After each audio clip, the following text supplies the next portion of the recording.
ચલો આગળ વાત કરીએ 20a² અને 30ab² નો ગુસા 10a²b² છે. તો આને કઈ રીતે સોલ્વ કરું મિત્રો?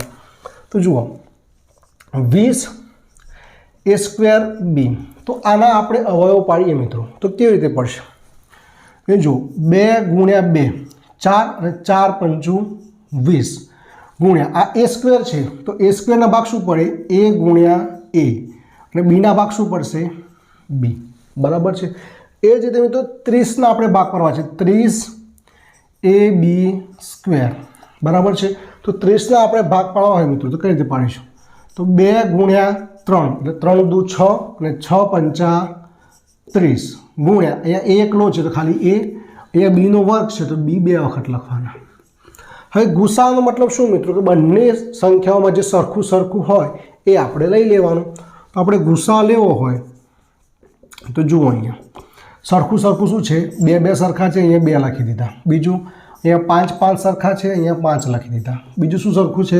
તો અહીંયા ઉપર 1 a છે તો નીચે 1 a છે તો એ પણ લખી દીધું. અહીંયા ઉપર 1 b છે, નીચે પણ 1 b છે તો એ પણ લખી દીધું. તો આટલી વસ્તુ બંનેની અંદર કોમન છે. જે કોમન હોય આપણે લખી લેવાનું. તો શું થશે? 5 દુ 10 a ગુણ્યા b એટલે 10ab. જ્યારે અહીંયા શું આપ્યું છે? 10a²b². વાસ્તવિક જવાબ શું છે મિત્રો?